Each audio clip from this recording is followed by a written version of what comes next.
for the super chat, buddy. We appreciate you.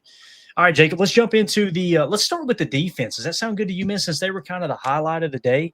Not taking anything away from the offense, but it does kind of feel like the defense kind of controlled that game. You know what I'm saying? So let's go with the PFF grades on the defensive side of the ball. Let's start there.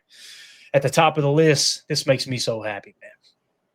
Evan Williams, 56 snaps, PFF grade 90.5 with a coverage grade of 86.8. Jacob, remember when we did the Chalk Talk when they drafted Evan Williams 2 years ago? And we were like, man, you can see he's all over the run. And he was spying Caleb Williams in that game against USC that we watched. And we broke down the tape. Yes. He was a good tackler. He was good run fit. He was good on the spine, the zone read, attacking the mesh point, being patient when you're setting the edge, all those things. The fact that his coverage has come around like this, 86.8 coverage grade, man. What do you think about Evan Williams? I mean, Jen Wright says it. Evan equals amazing. I am so happy with his. I mean, honestly, his rookie season was already surpassed what I expected for a guy of his caliber. Like we talked about when we looked at him in the draft, he had some, I wouldn't say red flags, but just maybe some stuff that was like, I don't know if that game's going to transfer over into the NFL. Like you said, we knew he could stuff the run. We knew he was a great blitzer. We knew he could kind of be great in pursuit. But the amount of development he's done in his coverage game is, I think, it's just unbelievable. I mean, a 90.5, he earned that grade. It wasn't like on, was that say 56 snaps? I mean, yeah, to have him with McKinney, I can't get over the fact that Xavier McKinney has got to be kind of helping these guys along with just their production, the way that they're playing, their development, giving them small hints here and there that just absolutely are kind of catalyzing the speed at which this dude is progressing. And like I said, it seems him and Golden are two guys where it seems like since they got in the league, they're just cool, calm, collective. Nothing's too big for them. They don't get, nervous. They don't get overreactive. Even when the good things happen, it seems like Evan Williams he talks like he's like a 5 to 7 year pro. You know what I mean? It just really does seem like the game's not too fast for him. I'm glad you brought that up because when you hear him talk, those are the type of guys that the Packers are looking for. He just crushed the interview process, right? There's no doubt in my mind that that's one of the things that set him apart for sure. Let's hit a couple of these. Well, let's hit a couple of these chats while you got them marked here. Holmes MD1 said Quay had a great game. Anyone think Quay is not getting extended or reworked is mistaken, or if he's saying it is a mistake. Here's the problem with Quay. You just gave Micah Parsons that contract, right? When you're modeling your roster, if we put yourself in the GM shoes for a second, when you're modeling your roster, you can't pay 2 stack backers top linebacker money, right? Now, is Quay demanding top 3 linebacker money? His agent's probably asking for it, but realistically, what would you be willing to give him? I would love to have Quay back on a contract extension for the right price, but Edgerrin Cooper is the future of this team at linebacker. Right. It's not even close. And it's not the dog Quay. And again, I didn't think Quay had as good a game as most people did yesterday. However, I also didn't look up and go, oh man, he was a weak spot. You know what I mean? Like in the past, we've kind of seen him being a little bit hesitant. To me, he looked like he was a lot more aggressive yesterday, but there's just no money there for Quay. If you can get him for $5 million per or $8 million per, absolutely. I just don't think he's going to accept that. I think he's going to want to test the market, right? And I say that because you got Edgerrin Cooper and Tyron Hopper. That's the future at linebacker for you right now, right? And possibly Colin Oliver, although I think they see him more as a hybrid defensive end than a true stack backer. But those are the 2 backers I think they're modeling their roster to be the linebackers of the future. Personally, that's. Again, the fact that they didn't pick up Quay's 5th-year option, I think it says everything. It says everything about how they see him. It's not that they don't like him as a player; they don't like him enough to pay him top stack backer money. Let's move along here. Devontae Wyatt on 49 snaps. Jacob, this is what you wanted to see, man. 78.7 with a 72.7 pass rush grade. Remember when he was a liability in the run game?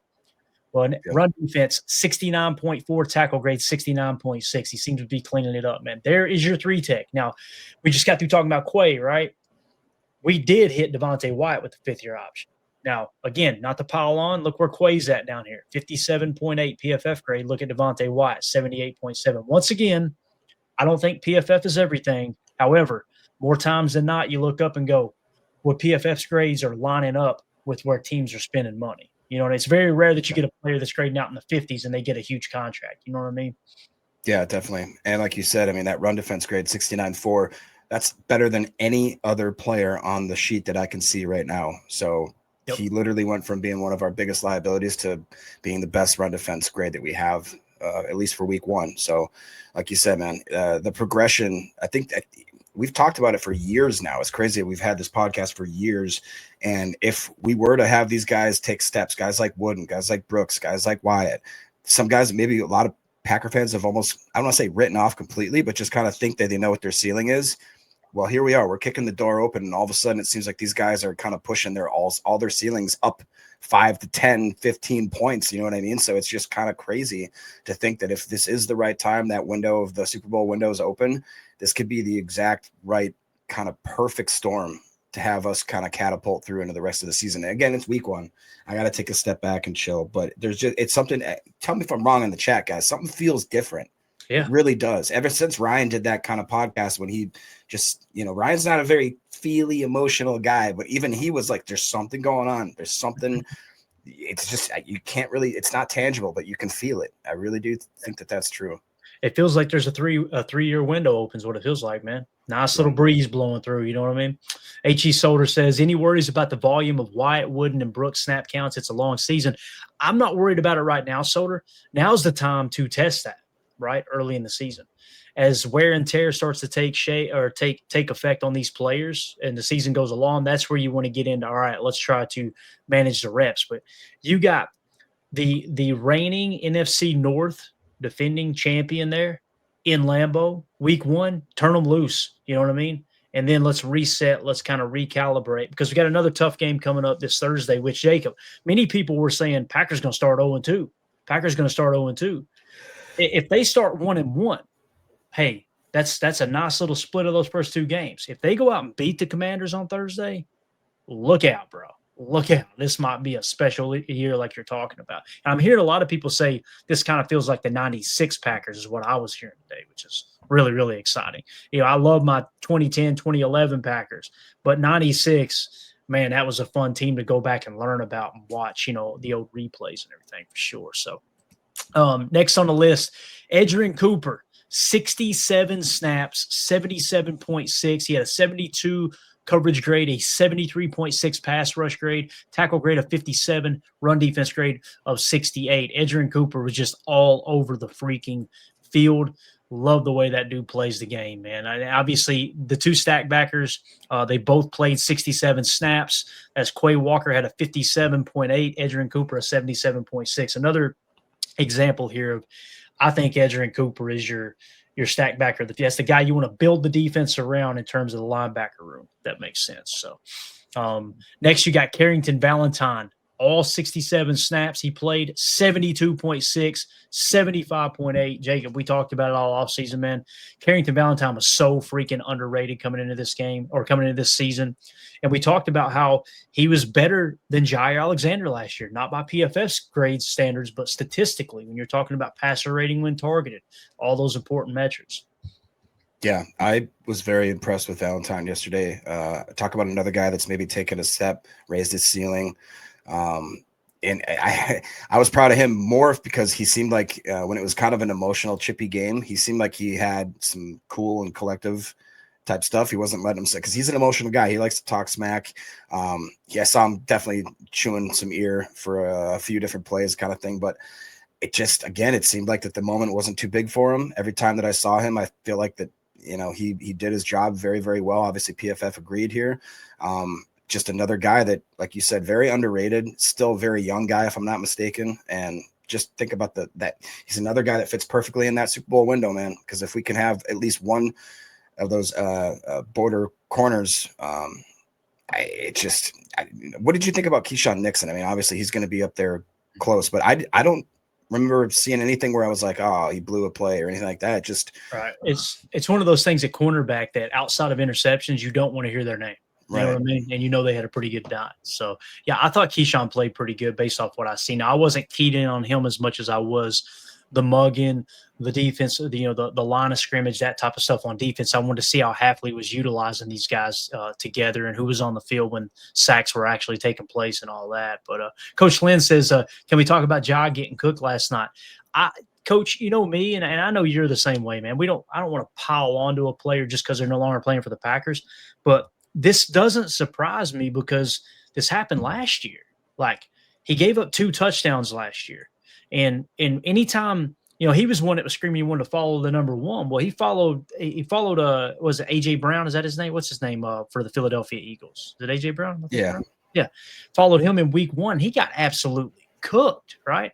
That's what I've seen from Ja in man coverage. Now, when you're playing zone and he freelanced and wouldn't even cover his zone, he got a couple picks that way, but I guarantee you got a -2 when they graded him out on Monday morning. So it didn't really surprise me that he struggled. And not that I'm rooting against him. That's not the case at all. I was actually pulling for the Ravens last night. Yeah, he seems to be done, man. He's on his last legs, that's for sure. And again, I know it wasn't a popular opinion last year when I was saying Carrington Valentine is playing better than Jair Alexander, but it's showing back up again, man. Him in Baltimore, surrounded by Kyle Hamilton and Patrick Queen and a really, really good deep. I think they got Mike Green too. Remember we talked about that edge rusher? They ended up drafting him. So just another example there. Mike Hebring with the super chat. Thank you, buddy. Appreciate you. He says, what did Javon Bullard ever do to Chris Collinsworth? I guess he's talking about the grade here. Let's see.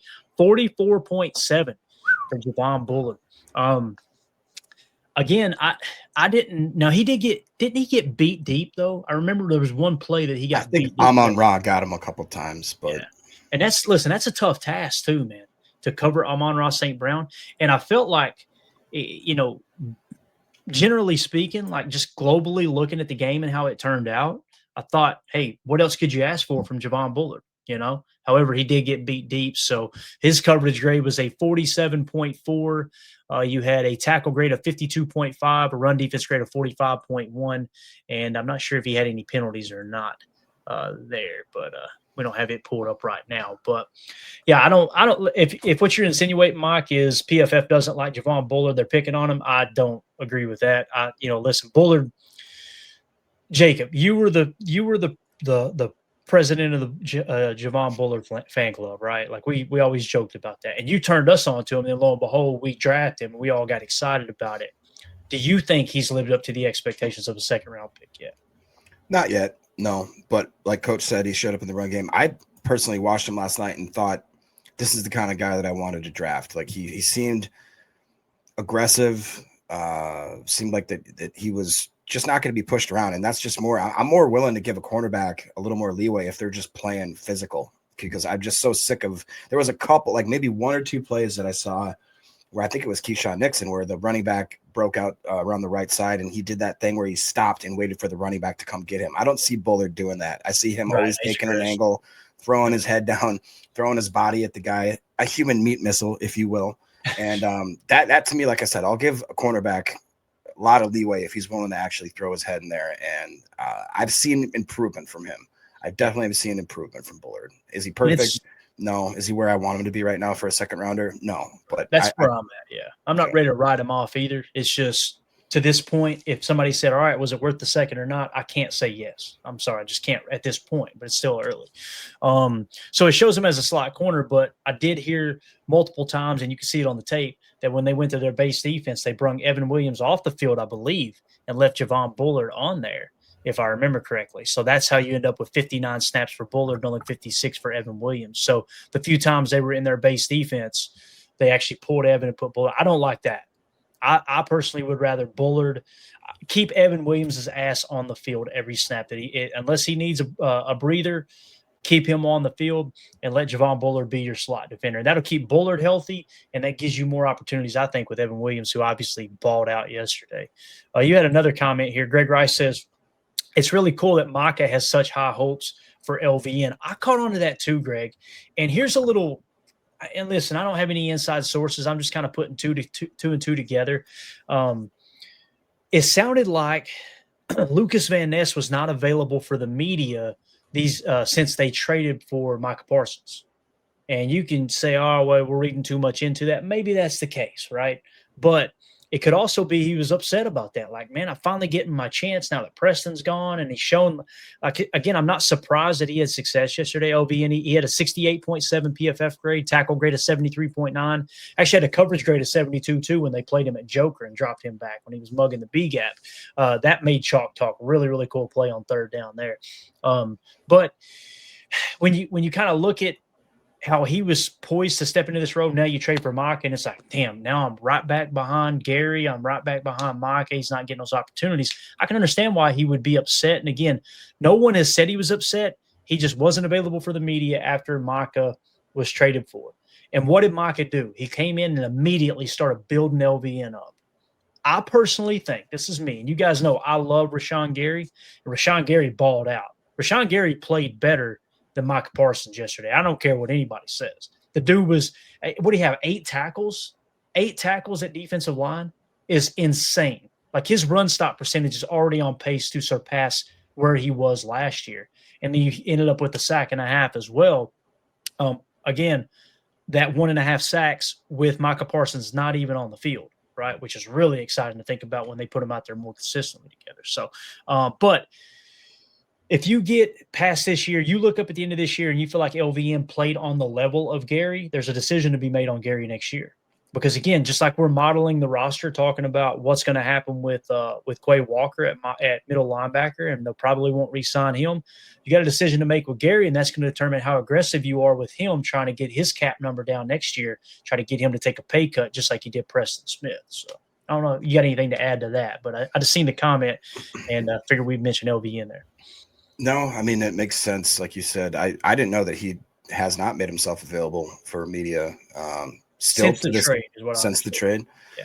You know, I don't know. I go back and forth on that because I like the progression that LVN has made, especially it seems like he's done a lot this offseason, but I don't think he's earned the right to be that upset. Like, for a while there, it was very hit and miss with him. And if he's going to be, I'd rather him be a team guy. So I hope it's nothing. Maybe like you said, hopefully I'm overreacting and everything like that. But I will say it's like you said, of Micah to come in and understand the situation. The guy is very smart. I'll tell you that. I know that for sure. You can tell that he knows how to read a room.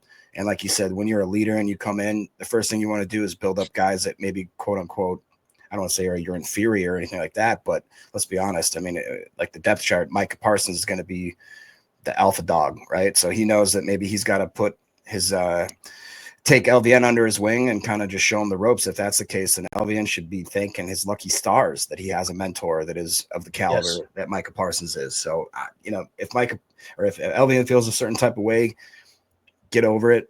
Get ready to get trained by one of the best, if not the best in the modern era to ever do it. And then let's make the most of your snaps on the field. Yeah. And again, very, very unselfish for an edge rusher, a pass rusher specialist, to be asked to, hey, get out there and play Joker and drop into a hook curl in the middle of the field. And he did it and did it well. And if it hadn't been for him, who knows, they might have picked up that first down because he made a great tackle on the sideline while playing that. He looked good in space. Reminded me of Levon Kirkland back in the day for the Pittsburgh Steelers when I used to root with them with my brother.